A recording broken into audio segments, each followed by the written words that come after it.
미국 뉴햄프셔에 있는 항구 도시 라코니아의 대형 병원, 소수의 병원만이 존재하는 외곽 도시 라코니아의 병원 병실에서는 수많은 환자와 관광객들이 뒤섞여 빨리 자신을 치료해달라는 고함 소리가 들려오고 있습니다. 그중 한 병실에서는 유독 눈에 띄는 소년이 보이는데요. 이제 막 학교를 입학해야 될 것 같은 소년의 관자놀이에는 도저히 상상할 수 없는 물건인 공업용 못이 피해를 주고 있습니다. 소년의 옆에는 부모로 보이는 외국인 여성이 소년의 손을 붙잡고 기적이 일어나길 바라는 듯 작게 흐느끼고 있기만 한데요. 그런데 바로 그 순간 한국인으로 보이는 여러 명의 대학생들이 카메라를 들고는 소년의 병실로 다급하게 들어와 무언가 촬영을 하면서 눈물을 흘리기 시작하는데요. 관자놀이에 못이 있는 소년과 한국인 대학생들 사이에서는 과연 무슨 일이 있었던 것일까요? 안녕하세요, 한국인분들. 저는 미국의 작은 도시 라코니아에서 태어난 9살 아들의 엄마 캣이라고 합니다. 보통 미국인들도 잘 모르는 마을이 바로 제가 태어난 라코니아인데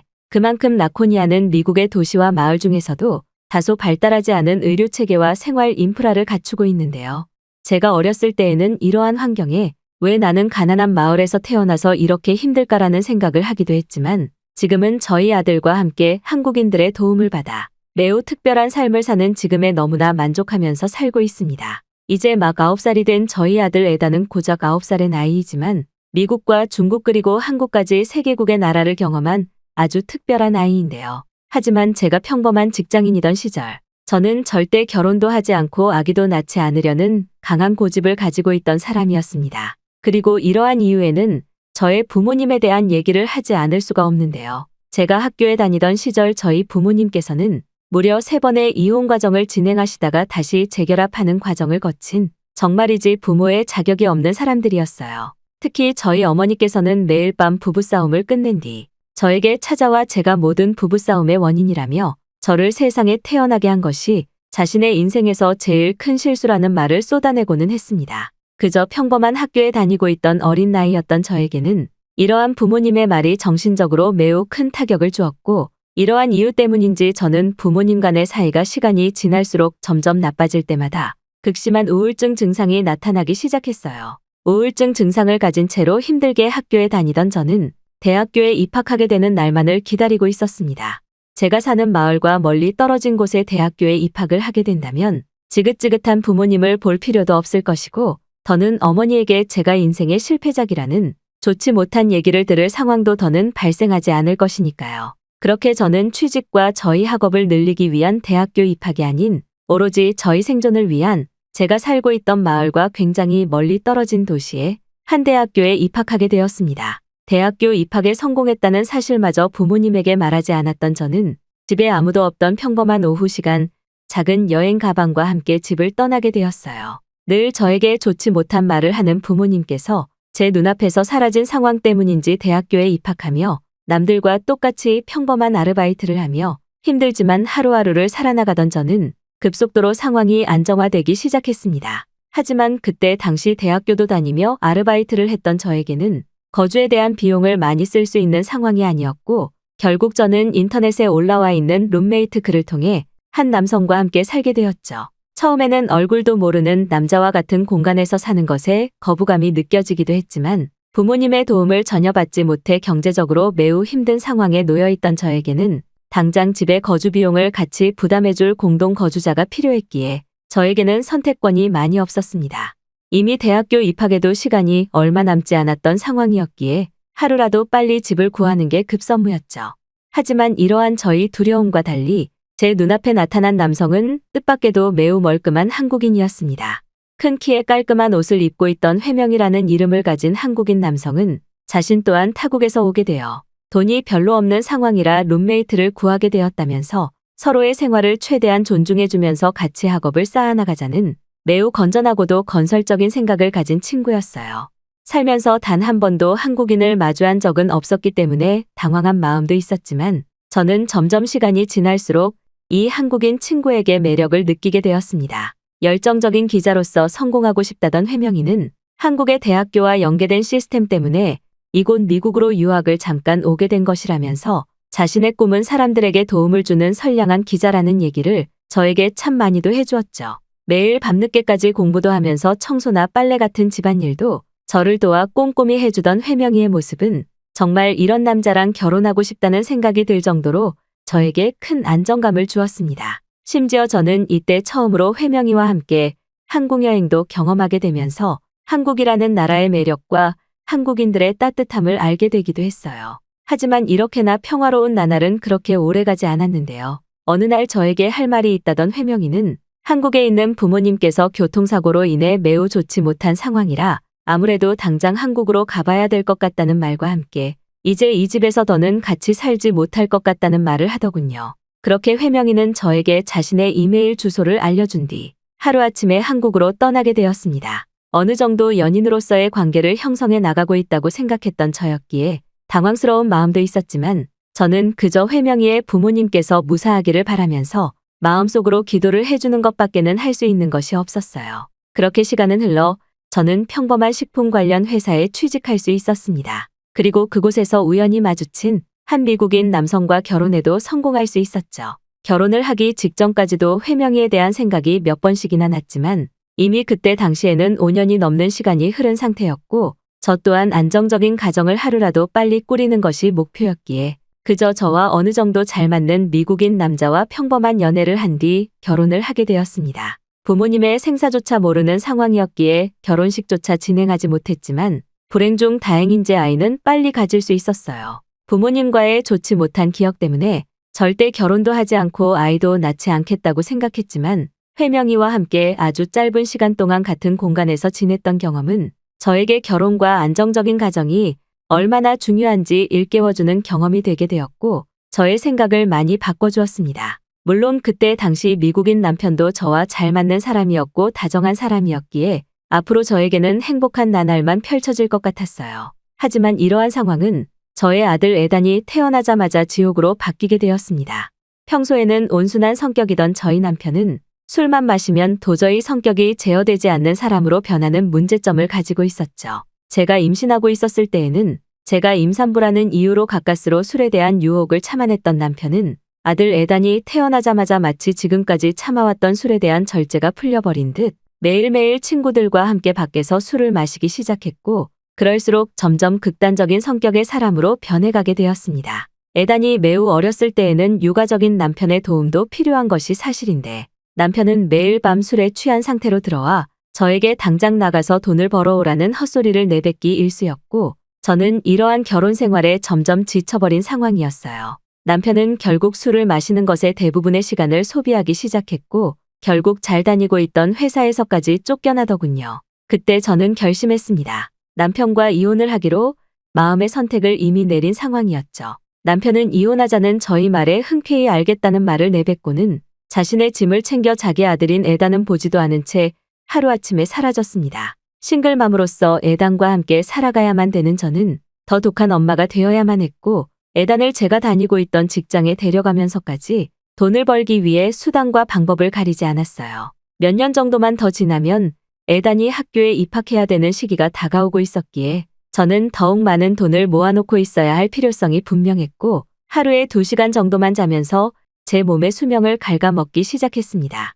그러던 어느 날 회사 거래처 중 알고 지내던 중국인 친구가 제가 아이가 있는 싱글맘이라는 것을 알면서도 저에게 호감을 표시하기 시작하더군요. 이미 이혼이라는 뼈아픈 실수를 겪었던 저는 다시는 그 누구와도 결혼하지 않겠다고 다짐했지만 너무나 힘든 상황에 처해 있던 나머지 저는 점점 그 중국인 친구에게 경계심이 허물어지기 시작했습니다. 정신을 차렸을 때에는 이미 그 친구 그리고 에단과 같은 집에서 살고 있었어요. 저 또한 재혼의 현실을 알고 있지만 사람이 너무나 힘든 상황에서 의지할 곳이 없다 보니 정신을 차렸을 때에는 이미 너무 늦은 상황이더군요. 그런데 에단의 새아빠이자 저희 중국인 새남편은 점점 시간이 지날수록 저와 에단에게 무리한 요구를 하기 시작했습니다. 중국인 남편은 저에게 먹어보지도 못한 중국 전통 음식을 만들어내라면서 회사 일과 육아로 피곤한 저에게 말도 안 되는 요구들을 하기 시작했고 심지어 에단은 중국에서 자라야 된다는 헛소리를 하기 시작하며 가정을 점점 붕괴시키기 시작했어요. 하지만 이미 이혼의 아픔을 겪었던 저는 다시는 그런 선택을 하고 싶지 않았고 이러한 남편의 이상한 요구들을 들어주면서 무려 3년이라는 시간을 버티게 되었습니다. 그러던 어느 날 제가 회사에서 돌아왔는데 중국인 남편이 보이지 않더군요. 남편이 있어야 하는 시간에 보이지 않아 집을 전체적으로 돌아다니던 순간 저는 에단이 울부짖는 듯한 소리를 듣게 되었습니다. 혹시나 하는 불안한 마음에 에단의 방문을 열었을 때에는 에단의 관자놀이에 못이 있는 정말 말도 안 되는 상황이 제 눈앞에 펼쳐져 있었죠. 대체 무엇 때문에 못이 그곳에 박혀 있었는지는 아직도 그 이유를 알지 못하고 있습니다.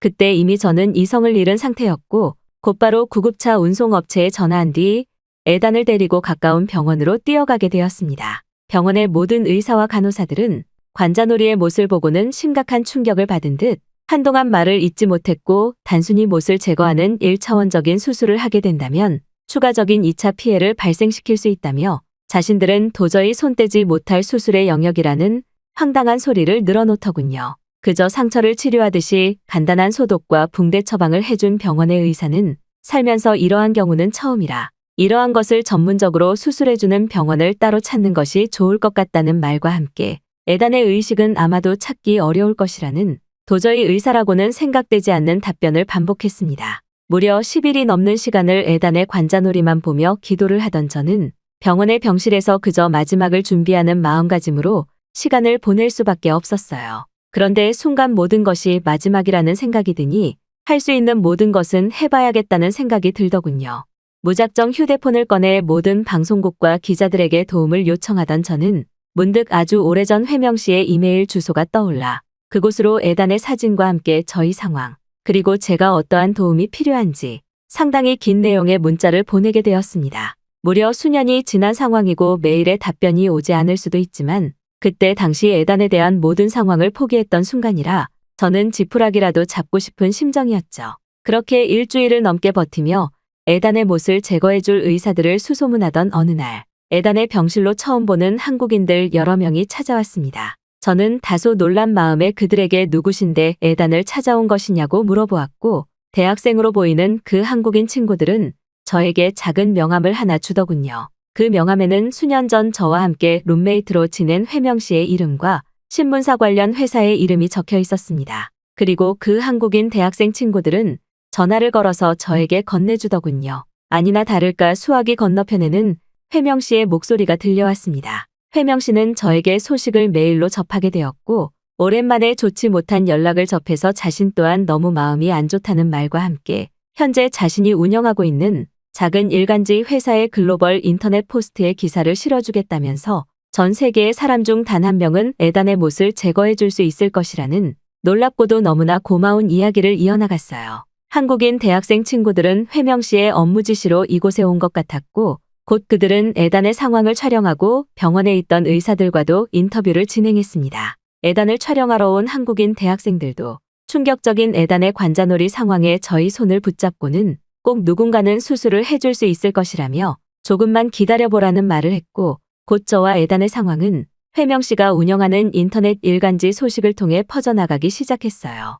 미국의 신문사들과 병원 소속 관계자들조차 저와 에단을 그냥 무시했는데 한국인 대학생 친구들과 회명 씨가 나서기 시작하니 상황은 완전히 달라지기 시작했습니다. 그러던 중 한국에 있던 한 의사분께서 제가 있던 병원에 직접 대화를 나눈 뒤 자신이 수술을 하러 오겠다는 전화가 오게 되었어요. 그 수많은 나라 중 한국인 의사분이 온다는 사실 또한 너무나 마음이 놓인 것과 더불어 드디어 에단의 관자놀이가 정상적으로 되고 못도 제거할 수 있다는 생각에 알 수 없는 눈물이 흘러내렸습니다. 하지만 제가 있던 미국 병원의 의사들은 한국에서 오는 의사라도 저것을 제거하는 것은 절대 불가능할 것이라며 자신들은 책임이 없다는 듯한 말을 하기도 했지만 약 일주일 뒤 한국인 의사분이 에단의 관자놀이 못을 제거하는 수술을 직접 공동으로 진행한 뒤로는 자신들의 의료 실수를 인정하게 되었어요. 한국의 서울에서 뼈의학 전문의로 활동하고 계신다는 한국인 의사분께서는 이러한 섬세한 작업은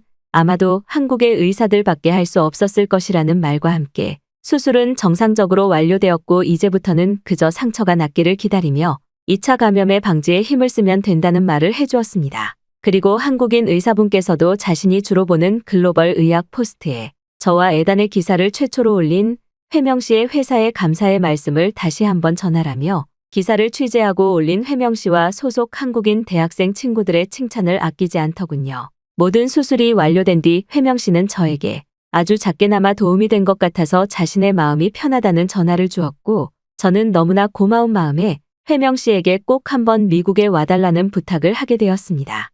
그리고 그때로부터 약 1년이라는 시간이 지난 지금, 저는 회명 씨와 새로운 가족의 관계를 만들어 나가고 있습니다. 물론 2번의 결혼과 이혼을 겪은 저이기에 모든 것이 쉽지만은 않지만 회명 씨는 이러한 저를 이해해 주면서도 항상 애단을 진심으로 아껴주는 모습을 보여주고 있어요. 지금 회명 씨는 한국과 미국을 번갈아 가며 자신의 회사를 운영하고 있지만 아마도 조금 시간이 지난다면 저와 함께 가정을 꾸리고 살아가게 될 것 같습니다. 애단은 그날의 수술 이후 의식을 찾게 되었고 지금은 너무나 빠른 회복으로 여느 아이들과 다름없는 축구를 하며 평범한 나날을 보내고 있어요. 그리고 약 일주일 뒤 회명 씨의 회사 소속 직원분들이시면서 애단과 저희 상황을 기사로 취재해준 젊은 한국인 친구들이 저와 애단을 만나러 오기로 약속한 상태죠. 수많은 한국인 분들이 있었기에 지금의 애단과 저 그리고 회명 씨의 행복이 있는 것만 같아서 저의 최종 꿈은 회명 씨 그리고 애단과 함께 한국에서 살아가는 것이 꿈입니다.